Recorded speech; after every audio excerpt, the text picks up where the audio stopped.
Rafi here from RR Racing. Just wanted to introduce to you guys our new Ultimate Upper Control Arms version 2. So they look very similar to version 1, same billet aluminum construction. The difference is that with the latest version, you can make camber changes on the car and you don't even need to remove the wheel. You don't have to remove the ball joint linkage and you don't have to remove the rod end linkages. So if you're going to an alignment shop, camber changes are super easy. If you're going to go and have a track day, you can easily do camber changes on your own. You can adjust it at the track, you can adjust it before the track. It's made to be very easy, and it's the only one on the market that can actually get the job done this way. The way we did it is we added these barrel adjusters to both rod ends. And by simply loosening the clamp bolts here and here, you can insert a 3/8 inch extension into the barrel adjuster and turn it to make your camber changes. So what I'm going to do right now is I'll jack up the car and I'll show you how easy it is to do this.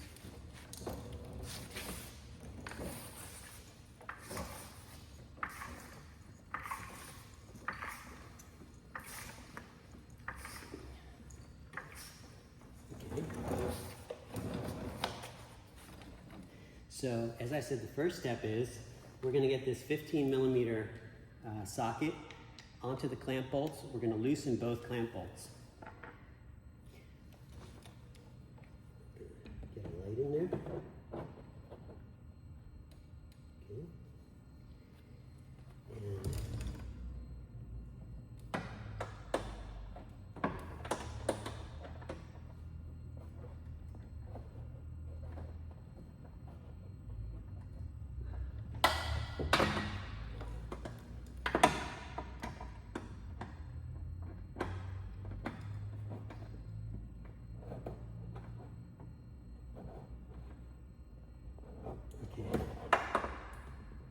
And so now that both clamp bolts are loosened, I just need to stick the 3/8 inch extension into the barrel adjuster.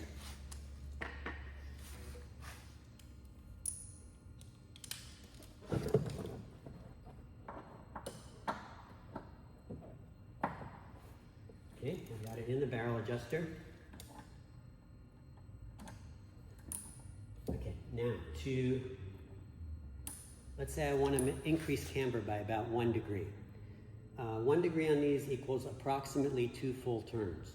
So in order to increase camber, get more negative camber, what I'm going to do is turn counterclockwise twice. Once. Twice. I'm going to repeat the process on the back barrel adjuster.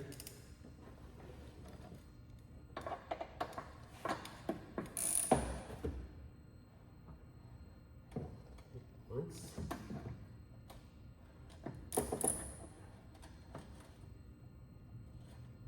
Twice.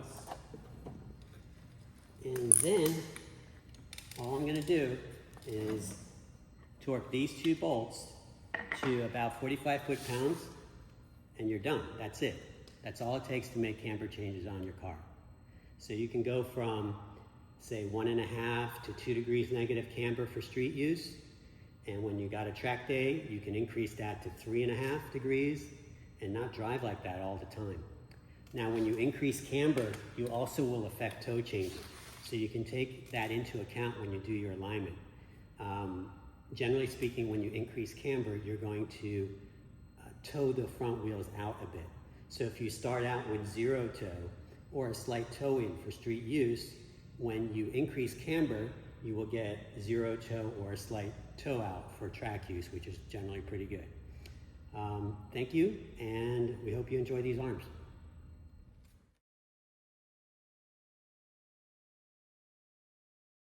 Hey guys, I'm back. There are a couple of important points that I just want to make sure we point out, anybody doing the install. The first important point is that these barrel adjusters have a sort of a line machined into them.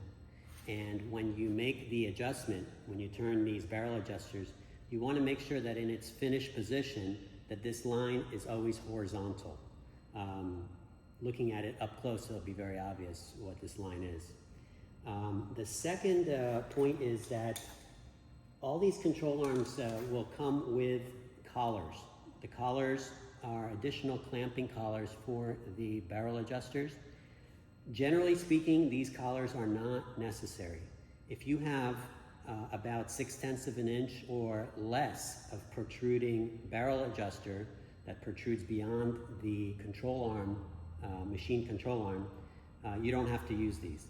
Some people will extend these ball joints quite a bit because they're aiming for factory camber settings, or even less than 1 degree of negative camber for whatever reason. Perhaps it's some fitment issue, or perhaps it's they're very concerned about tire wear and less concerned about performance. So in those cases, you have to watch out that if you extend these barrels beyond 6/10 of an inch, then you have to use these additional collars. But in any case, it's still very easy to adjust and very easy to clamp when you're done. Thank you.